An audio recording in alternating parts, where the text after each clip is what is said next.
আসসালামু আলাইকুম প্রিয় দর্শক, সবাইকে স্বাগত জানাচ্ছি আজকের সারা বিশ্বের সর্বশেষ গুরুত্বপূর্ণ সংবাদে।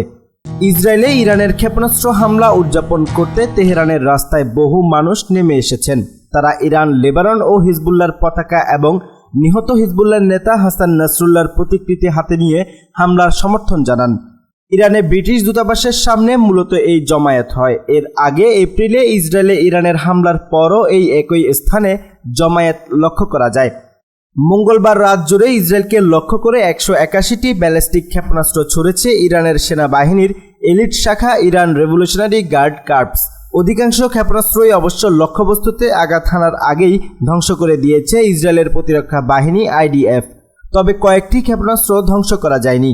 সেসব ক্ষেপণাস্ত্রের আঘাতে ফিলিস্তিনের পশ্চিম তীর এলাকায় একজন ফিলিস্তিনি নিহত হয়েছেন এবং আহত হয়েছেন 2 জন ইসরায়েলি। IDF কর্মকর্তাদের বরাত দিয়ে এই তথ্য জানিয়েছে টাইমস অফ ইসরায়েল এবং AFP। ইরান যে হামলা চালিয়েছে তার অন্যতম লক্ষ্য ছিল ইসরায়েলের নেভাতিম বিমান ঘাঁটি। যুক্তরাষ্ট্রের সংবাদ মাধ্যম CNN হামলার ভিডিও বিশ্লেষণ করে জানিয়েছেন, নেভাতিম ঘাঁটিতে অন্তত কয়েক ডজন ক্ষেপণাস্ত্র ছুড়েছে ইরান, যেগুলো একের পর এক ঘাঁটিতে আঘাত হানতে দেখা গেছে। এদিকে ইরান হামলা শুরু করার পর যুদ্ধকালীন মন্ত্রিসভার জরুরি বৈঠক ডাকেন ইসরায়েলের প্রধানমন্ত্রী বেনিয়ামিন নেতানিয়াহু। বৈঠক শেষে এক বক্তব্যে তিনি বলেছেন, ইরান অনেক বড় ভুল করেছে এবং এই ভুলের জন্য ইরানকে মূল্য দিতে হবে। ইরানে হামলা চালানোর হুমকিও দিয়েছেন তিনি। অপরদিকে ইরানের রেভলিউশনারি গার্ড বলেছে, ইসরায়েল যদি এই হামলার জবাব দেয় তাহলে আরও হামলা চালানো হবে। ইসরায়েলের উপর ইরানের চালানো ক্ষেপণাস্ত্র হামলা ব্যর্থ হয়েছে বলে দাবি করেছে যুক্তরাষ্ট্রের জাতীয় নিরাপত্তা পরামর্শক জ্যাক সুলিভান। তিনি বলেছেন, দেখে মনে হচ্ছে তাদের হামলা ব্যর্থ ও অকার্যকর ছিল। এক প্রেস ব্রিফিংয়ে তিনি এসব কথা বলেন। ইরানের ক্ষেপণাস্ত্র হামলার কঠোর জবাব দেওয়া হবে হুমকি দিয়ে মার্কিন এই কর্মকর্তা বলেছেন, এই হামলার কঠোর পরিণতি হবে এবং আমরা ইসরায়েলের সঙ্গে এই ব্যাপারে কথা বলবো।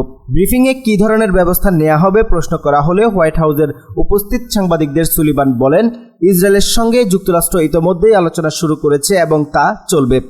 তিনি জানান, ইরান ইসরায়েলকে লক্ষ্য করে প্রায় 200টি ব্যালিস্টিক ক্ষেপণাস্ত্র ছুড়েছেন এবং মার্কিন নো ডেস্ট্রয়ার ইসরায়েলের প্রতিরক্ষায় অংশ নিয়েছিল এবং বেশ কিছু ক্ষেপণাস্ত্র ভূপাতিত করেছে বলে দাবি করেছেন তিনি। সুলিভান বলেন, মার্কিন প্রেসিডেন্ট জো বাইডেন এবং ভাইস প্রেসিডেন্ট কমলা হ্যারিস হোয়াইট হাউসের সিচুয়েশন রুম থেকে হামলার পর্যবেক্ষণ করছেন। এদিকে ইরানের হামলায় ইসরায়েলের কী ধরনের ক্ষয়ক্ষতি হয়েছে সেটি এখনও নিরূপণ চলছে বলে জানিয়েছেন এই কর্মকর্তা। ইসরায়েলের ভূখণ্ডে ক্ষেপণাস্ত্র ছুড়েছে ইরান, এমনটি জানিয়েছে ইসরায়েলের সামরিক বাহিনী। এর আগে ইরান ইসরায়েলে যে কোনো সময় ক্ষেপণাস্ত্র হামলা চালাতে পারে বলে সতর্ক করেছে যুক্তরাষ্ট্র। হোয়াইট হাউসের কর্মকর্তা নাম প্রকাশ না করার শর্তে জানান, ইসরায়েলে ব্যালিস্টিক ক্ষেপণাস্ত্র হামলার প্রস্তুতি নিচ্ছিল ইরান। একই সঙ্গে এ ধরনের কোনো হামলা হলে তা তেহরানের জন্য গুরুতর পরিণতি বয়ে আনবে বলে সতর্ক করেছে ওয়াশিংটন। এদিকে মঙ্গলবার সকালে একজন ইসরায়েলি নিরাপত্তা কর্মকর্তা বিবিসিকে বলেছিলেন যে এখনও কোনো সংঘর্ষ হয়নি, তবে একজন সামরিক মুখপাত্র পরে লেবাননের প্রায় 25টি গ্রামের লোকজনকে সরে যেতে বলেছিলেন। এর আগে ইরান সমর্থিত সশস্ত্র গোষ্ঠী হিজবুল্লাহকে লক্ষ্য করে লেবাননে স্থল আক্রমণ শুরু করেছিল ইসরায়েল। এমন ঘোষণা দেওয়ার পর এই হামলার ঘোষণা দেয় তেহরান।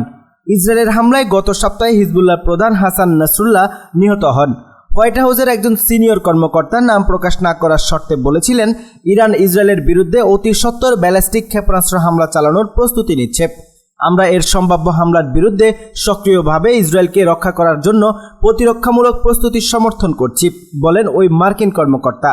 একই সঙ্গে মার্কিন কর্মকর্তা বলেন, ইসরায়েলের বিরুদ্ধে ইরানের সরাসরি সামরিক হামলা তেহরানের জন্য মারাত্মক পরিণতি বয়ে আনবে। ইরান এর আগে ঘোষণা দিয়েছিল যে হাসান নাসরুল্লাহর হত্যা ইসরায়েলের জন্য ধ্বংস ডেকে আনবে। যদিও পররাষ্ট্র মন্ত্রণালয় সোমবার জানায়, তেহরান ইসরায়েলকে মোকাবেলার জন্য সেনা মোতায়েন করবে না। এদিকে ইসরায়েলের প্রধানমন্ত্রী বেনিয়ামিন নেতানিয়াহু সোমবার ইরানের প্রতি কঠোর হুঁশিয়ারি জারি করে বলেন, মধ্যপ্রাচ্যের এমন কোনো জায়গা নেই যেখানে ইসরায়েল পৌঁছাতে পারবে না। এদিকে যুক্তরাষ্ট্র ক্রমাগত সতর্ক করে আসছে যে লেবাননে বোমাবর্ষণ বা স্থল অভিযানের মাত্রা ইসরায়েল বাড়ালে পুরো অঞ্চল জুড়ে সংঘাত ছড়িয়ে পড়তে পারে, এমনকি বৃহত্তর যুদ্ধ শুরু হতে পারে।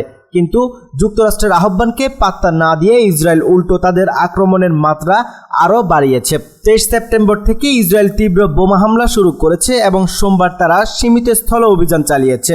এর ফলে লেবাননে 1000-এরও বেশি মানুষ নিহত হয়েছে। নিহতদের মধ্যে হিজবুল্লাহর নেতা হাসান নাসরুল্লাহ, লেবানন ও ফিলিস্তিনের কয়েকজন নেতা এবং ইরানি বিপ্লবী গার্ড বাহিনীর একজন শীর্ষ জেনারেলও আছেন।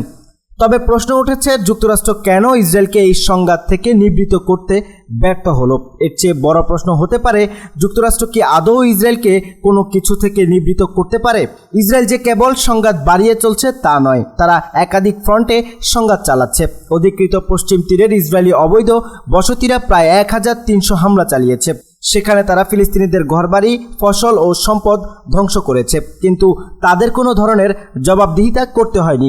গাজা ও পশ্চিম তীর এই দুটি অঞ্চলই ভবিষ্যৎ ফিলিস্তিন রাষ্ট্রের অংশ হিসেবে স্বীকৃত, যা জাতিসংঘের 193 সদস্যের দেশের মধ্যে 147টি দেশ মেনে নিয়েছে। কিন্তু ইসরায়েল ফিলিস্তিনি রাষ্ট্রের গঠন প্রত্যাখ্যান করেছে, যা যুক্তরাষ্ট্রের নীতির সুস্পষ্ট চ্যালেঞ্জ। যুক্তরাষ্ট্র যখন অবৈধ ইসরায়েলি বসতিগুলোর উপর নিষেধাজ্ঞা আরোপ করে, তখন ইসরায়েল তাদের অবস্থান থেকে সরে আসে না। প্রেসিডেন্ট জো বাইডেন যখন গাজার জন্য যুদ্ধবিরতির প্রস্তাব দেয়, তখনও ইসরায়েল কোনো প্রতিক্রিয়া জানায় না।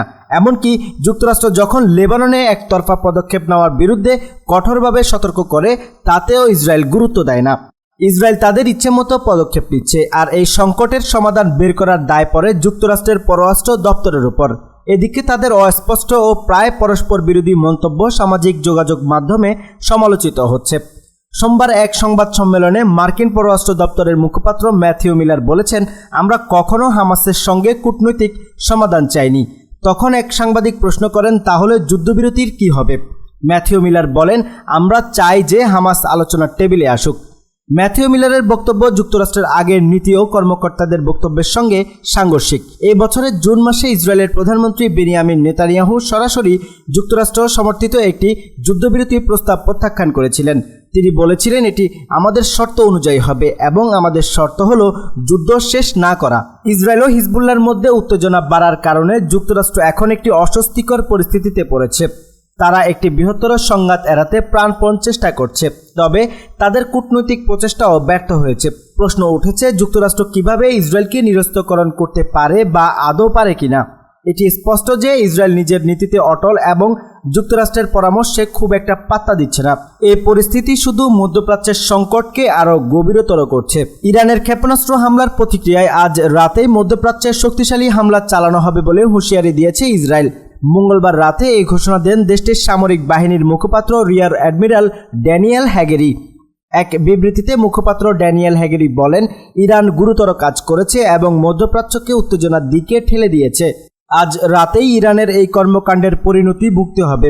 ইরানের হামলার প্রভাব খুব কম ছিল জানিয়ে তিনি বলেন, জনসাধারণের দায়িত্বশীল আচরণ, আমাদের প্রতিরক্ষা সক্রিয়করণ এবং ইসরায়েলের রাষ্ট্রকে রক্ষার জন্য অংশীদারদের পদক্ষেপের কারণে তেমন কোনো হতাহতের ঘটনা ঘটেনি। আমরা এভাবেই কাজ চালিয়ে যাব, আক্রমণাত্মক এবং আত্মরক্ষামূলকভাবে। প্রিয় দর্শক, আজ এখানেই শেষ করছি। সবাই ভালো থাকুন, সুস্থ থাকুন। দেখা হচ্ছে পরবর্তী ভিডিওতে। ভিডিওটি ভালো লাগলে অবশ্যই চ্যানেলটি সাবস্ক্রাইব করুন। আল্লাহ হাফেজ।